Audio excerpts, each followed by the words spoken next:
मुल्क की सूरत हाल जो है सर, उस पर ऐसा कोई सवाल तो बनता नहीं है। 2 दिन से जो भी सूरत हाल है उसे आप किस तरह से नटशेल करेंगे? आपका एनालिसिस क्या है इस सारी सिचुएशन पे?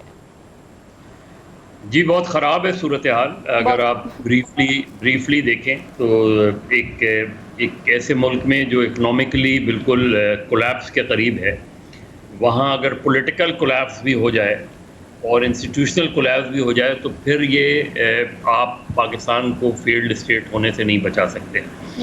इसलिए कि फेल्ड स्टेट होती क्या है कि जहाँ कोई इंस्टीट्यूशंस नज़र ना आ रहे हों, जहाँ कोई इंस्टीट्यूशनल कोहेरेशन ना हो, जहाँ आपको ये नज़र आ रहा हो कि आपको ये पता नहीं है कि कल क्या होगा, जहाँ आपको जुडिशरी के अंदर एक वाज़ेह रिफ्ट नज़र आ रही हो, जहाँ आपको जो पाकिस्तान का सबसे पॉपुलर पार्टी है उसकी इस्टेब्लिशमेंट के साथ क्लैश नज़र आ रहा हो, जहाँ आपको हुकूमत और जुडिशरी के दरमियान एक कॉन्फ्रंटेशन नज़र आ रही हो, वहाँ फिर आप कैसे एक्सपेक्ट करते हैं कि पाकिस्तान की इकोनॉमिक सिचुएशन बेहतर होगी? क्या IMF या दुनिया ये नहीं देख रही कि पाकिस्तान में हो क्या रहा है? तो इस वक्त जो सूरत हाल है वो ये है कि Pakistan is not a normal country. एक एब नॉर्मेलिटी हमें नज़र आ रही है, हर तरफ नज़र आ रही है। लोग ये सवाल कर रहे हैं, देखिए पाकिस्तान की फ़ौज पाकिस्तान का सबसे मजबूत इंस्टीट्यूशन है, लेकिन जो 9 तारीख को हुआ, इतने बड़े सीरियस क्वेश्चंस उठा दिए हैं दोनों तरफ से। एक सीरियस क्वेश्चन उठाया है कि भाई उन इंस्टीट्यूशंस को जहां एक नॉर्मल आदमी नहीं जा सकता, वहां एक मॉब कैसे पहुंच गया और रोकने वाला कोई नहीं सर। बिल्कुल, और रोकने वाला कोई नहीं।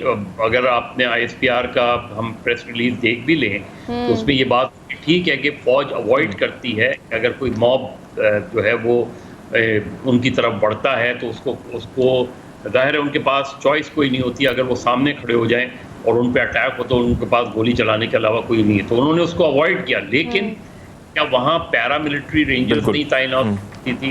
क्योंकि जो फुटेज गए हैं, जो वीडियो बनाई जा रही हैं, और जब हमारे बहुत से एंकर जाके वहाँ जाके जो सीन पेश कर रहे हैं, हम ये समझ रहे हैं कि हम ये चीज़ें दिखाकर हम कोई एक PTI के खिलाफ आप पूरा एक महाज खड़ा कर सकते हैं। लेकिन इसका एक दूसरा वो भी है कि एक इदारा जो अब तक इन मामलात से महफूज था वो भी और महफूज नहीं रहा। तो ये सारी चीज़ें जो हैं ये बहुत डिस्टर्बिंग हैं। ये सारे इमेजेस जो हैं वो बहुत डिस्टर्बिंग है। इसको हम सिर्फ मजहर साहब, इस सारी सूरत हाल जिस तरह आप बता रहे हैं और हम देख रहे हैं कि अफगानिस्तान जैसा मुल्क जिसमें जो सूरत हाल है वो हम सबको मालूम है, लेकिन कल उन्होंने हमारे मुल्क के हवाले से कहा है कि हमें पाकिस्तान के हवाले से काफ़ी तशवीश का इज़हार किया है। ऐसे में वज़ीर-ए-आज़म साहब की जो स्पीच थी वो भी आपने देखी कि हमने माजी से कुछ नहीं सीखा। तो क्या बड़े दिल का मुजाहरा नहीं हो सकता था सर कि माजी से कुछ सीख के कुछ सियासी हल निकाला जाता? क्या ये टाइम ठीक था उठाने का खान को, और जो सिचुएशन थी क्या रिपोर्ट्स इनके सामने दुरुस्त नहीं गई थी कि हालात इस नहज तक पहुंच जाएंगे? नहीं, गिरफ्तारी आप गिरफ्तार कर लेते, गिरफ्तारी का तरीका जो था उस पर क्वेश्चन हो सकते हैं। इमरान खान कोई टेररिस्ट नहीं है, इमरान खान के पास के खिलाफ मुकदमा है। आप इमरान खान को हमारे यहाँ होता ये है कि हम जो गवर्नमेंट के स्पोक्समैन हैं, और मसला ये है कि गवर्नमेंट के कई स्पोक्समैन हैं, एक स्पोक्समैन नहीं है।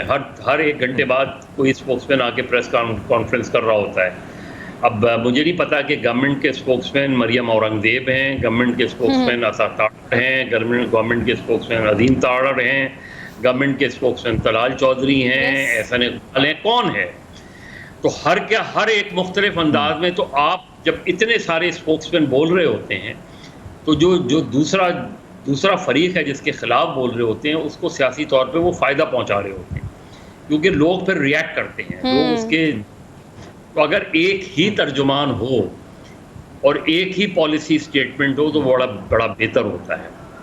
असल चीज़ ये है कि इमरान खान के ख़िलाफ़ अगर केस था और है तो उनकी गिरफ्तारी अगर मतलूब थी तो बिल्कुल गिरफ्तार होना चाहिए था। लेकिन क्या उसके लिए फ़ौज ज़फ़र मौज भेजने की ज़रूरत थी?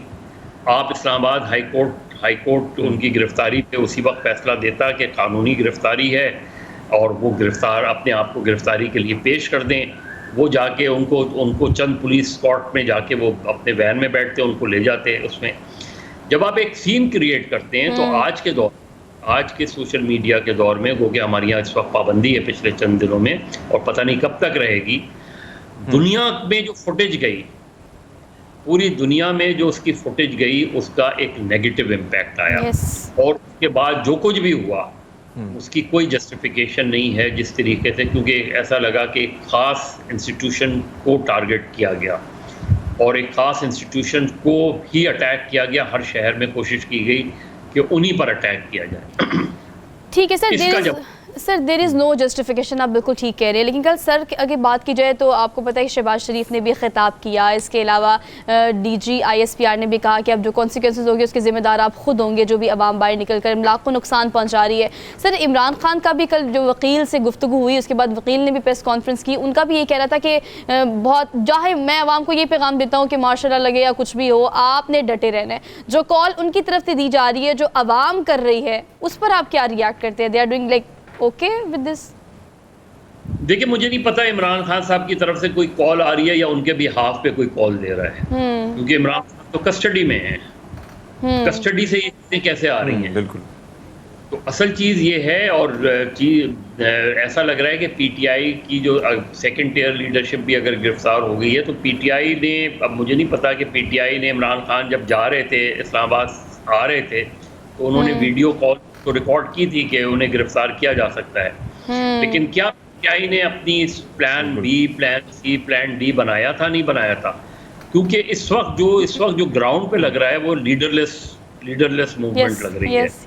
तो अगर लीडरलेस मूवमेंट होगी तो वो किसी भी डायरेक्शन में जा सकती है, विच इज़ वेरी डेंजरस, क्योंकि बहरहाल PTI की एक मज़हर साहब यहाँ पे आपसे जानना चाहेंगे, जिस किस्म की खबरें गर्दिश कर रही हैं और ख़ासकर जो सोशल मीडिया, जिस तरह आपने फरमाया कि इंटरनेट की बंदिश भी है, लेकिन जो चीज़ें फिर भी सामने आ रही हैं, आवाम में ये तासुर बड़ा आम है कि शायद तहरीक इंसाफ को कालादम और दहशतगर्द जमात डिक्लेयर करके बैन कर दी जाएगी। क्या ये हल है पॉपुलर जमात को इस तरह साइडलाइन करने का?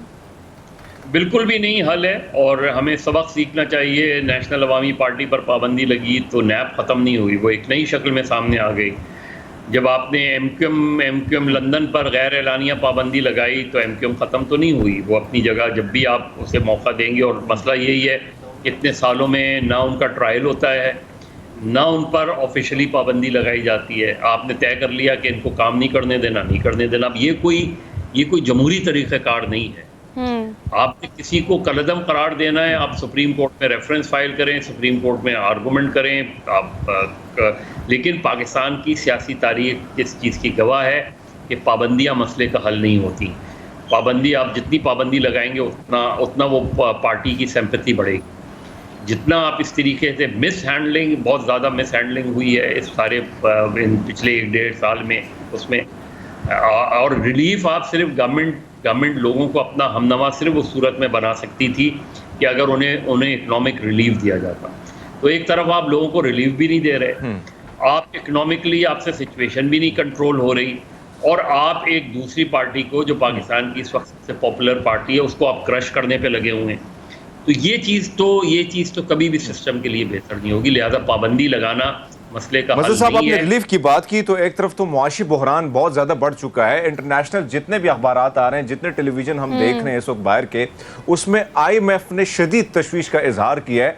तो क्या आपको लगता है कि कोशिश जो की जा रही थी कि बजट दिया जाएगा, रिलीफ दिया जाएगा, अब ये मामला भी बहुत ज़्यादा डिले हो रहा है?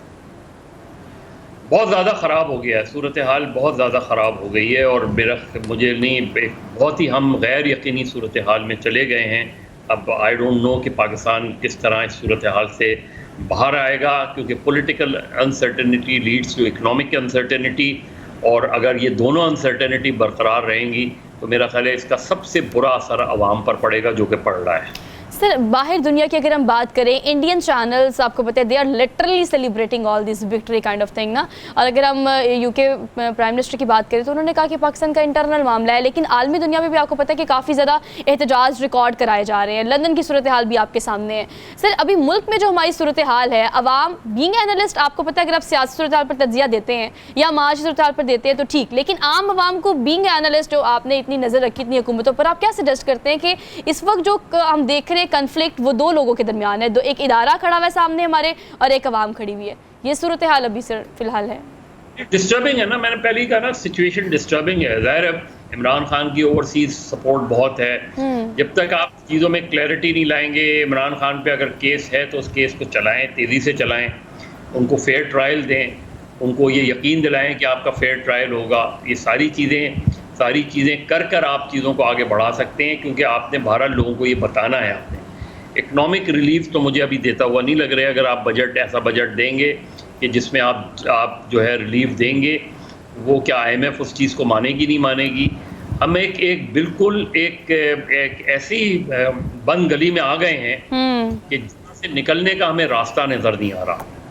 और उसका रास्ता यही है कि आप लोगों को ये यकीन दिलाएं कि वक्त पर इलेक्शन होंगे। आप लोगों को ये यकीन दिलाएं कि चाहे, और इमरान खान को भी और PTI को भी ये रियलाइज़ करना चाहिए कि उनसे पिछले चंद दिनों में बहुत संगीन गलतियाँ हुई हैं, और उन्होंने जिस इदारे को टारगेट करने की कोशिश की है, उसका सबसे ज़्यादा नुकसान उन्होंने अपने आप को पहुँचाया और मुल्क को पहुँचाया।